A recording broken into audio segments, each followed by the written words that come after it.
أحمد جيب لنا من المليسة بسرعة خد قطف ورقتين ودينا وقطف لي من العطرة كمان جيب هذا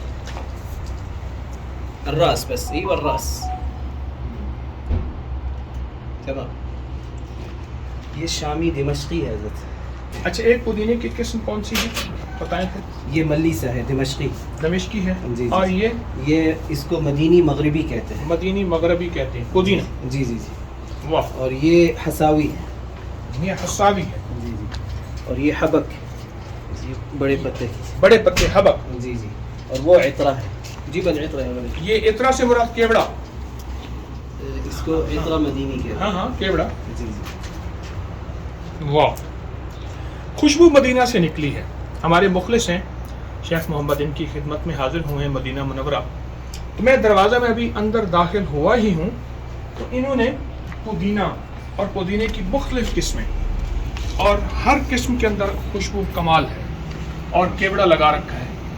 مجھے یاد آیا کہ جنت میں جب انسان داخل ہوگا تو جنت کے دروازے میں احادیث میں آتا ہے ایک خوبصورت چیز ہوگی اس کا نام ریحان ہوگا اور عجب اس کے فائدے ہوں گے.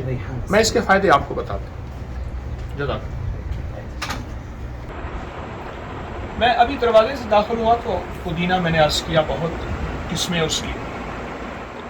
میں اپنی طبی دنیا میں 1984 سے اس شعبے میں داخل ہوا ہوں. آج 30 سال کا ہوں, 35 سال کا ہوں, 38 سال کا ہوں. میں نے انسانی جسم کی بیماریوں میں اگر 90% شفا یابی دیکھوں 90%. یہ دیکھیں یہ ساری کتابیں ہیں اس وقت مدینہ منورہ میں. بہت بڑی ذاتی لائبریری ہے. ہمارے ایک بزرگ تھے شیخ حبیب اللہ مظاہری رحمہ اللہ, ان کے بیٹے شیخ محمد کے پاس حاضر ہوئے.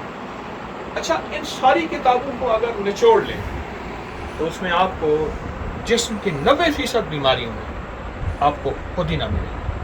اور عرب کی مزاج میں دو چیزوں کی زیادہ پسندیدگی ہے, ایک خوشبو کی, ایک پودینے کی.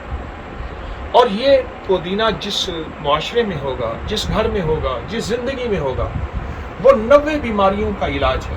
صرف ایک بوٹی 90 بیماریوں کا علاج ہے. اور یہ میں نے مدینہ میں یوں سمجھے مدینہ میں دریافت کی ہے. صرف ایک بوٹی پودینہ بوٹی ہے, 90 بیماریوں کا علاج ہے. جلد کی جتنی بیماری ہیں, جو شخص چاہتا ہے میں بوڑھا نہیں ہونا چاہتا, بوڑھا ہو سکتا ہے لیکن شباب باقی رہے.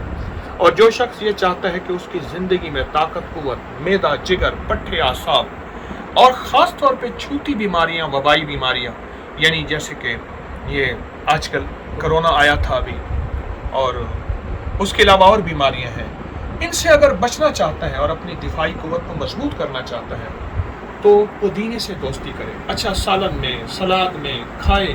میں تو بعض اوقات پودینے کے بارے میں یہاں تک کہتا ہوں کہ آپ پودینے کو ایک وقت میں اتنا کھائیں, دہی میں ڈال کے کھا لیں, اتنا کھائیں کہ پیٹ بھر جائے. اس کی یعنی کھانے کی جگہ پودینے کو لے لیں اور پودینہ آپ کا کھانا بن جائے. تو میری درخواست یہ ہے کہ اپنی زندگی میں پودینے کو شامل کریں اور بہت زیادہ شامل کریں. زندگی کی کوئی بیماری جس سے آپ بچنا چاہتے ہیں, آپ پودینے سے اپنی زندگی میں اپنے پودینے سے دوستی کریں, محبت کریں, پیار کریں. پودینہ سے سستی چیز ہے, سبز مل جائے سبز ہے, خشک مل جائے خشک ہے, لیکن ضرور کریں. جزاک. اس ویڈیو کو لائک اور شیئر کریں. اب کریں یوٹیوب چینل کو ضرور سبسکرائب کریں اور بیل آئیکن پر بھی کلک کرنا نہ بھولیں تاکہ چینل پر آنے والی ہر ویڈیو آپ کو فوراً مل سکے.